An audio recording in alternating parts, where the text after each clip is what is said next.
Here's the best way to get perfect miters on windows and door trim. And it's not the traditional method where you try to fight gravity and juggle your pieces, nailing them on separately, one piece at a time. And it's just too easy to end up with open gaps that need to be filled, sanded, and painted, which is a massive waste of time on site. Instead, let me show you a different method that I rarely see anyone use. But what's the secret sauce, you ask?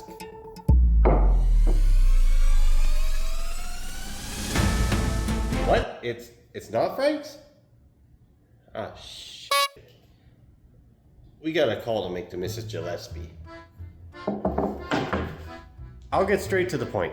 It's to pre-glue your miters and nail the trim on the windows and doors as a unit.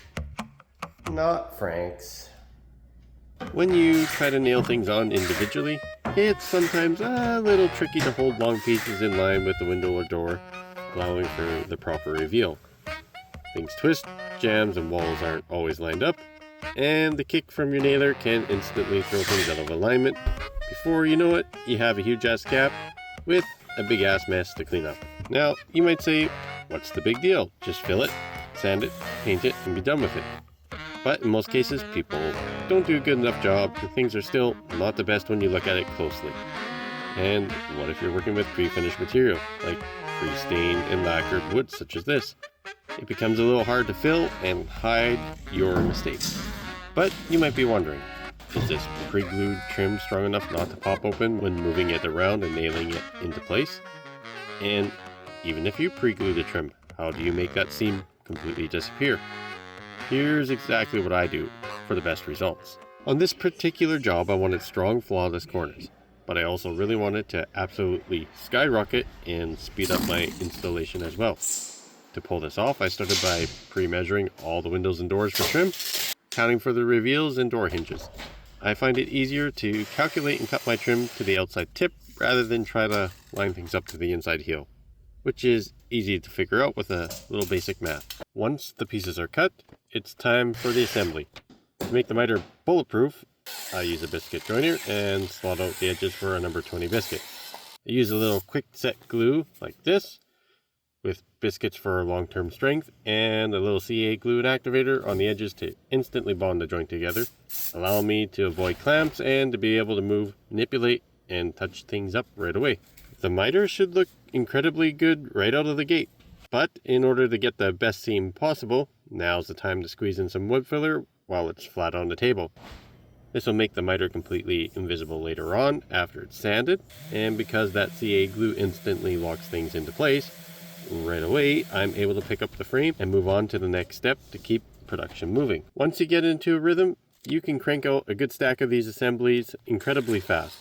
Best part of all is you cut down all the walking back and forth from a window or a door to a miter saw located somewhere else in the house or outside.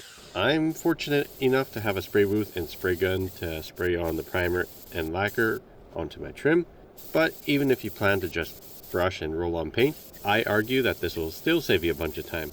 Why? Because you won't need to mask off the wall with some tape or carefully and slowly cut in with a brush on site.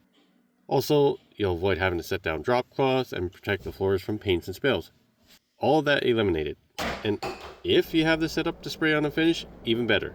You simply can't replicate the smooth finish that this will give you.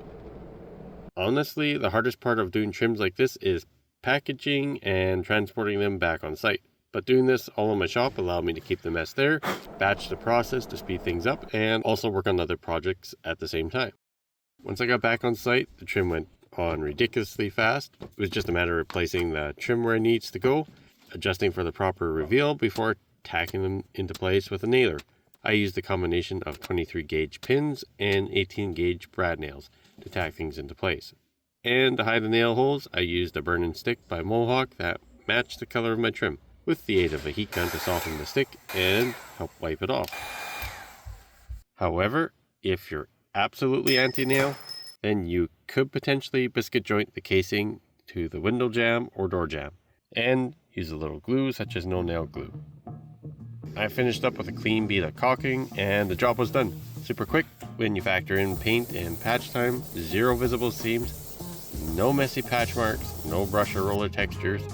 My clients were absolutely thrilled how smooth and easy to clean the finish turned out. In all honesty, I'm not sure why more people don't install trim this way. But what do you think? Would you try this? Have you tried this? Did you like it? Or would you prefer the old school way? Let me know and subscribe to check out some of my other videos like this.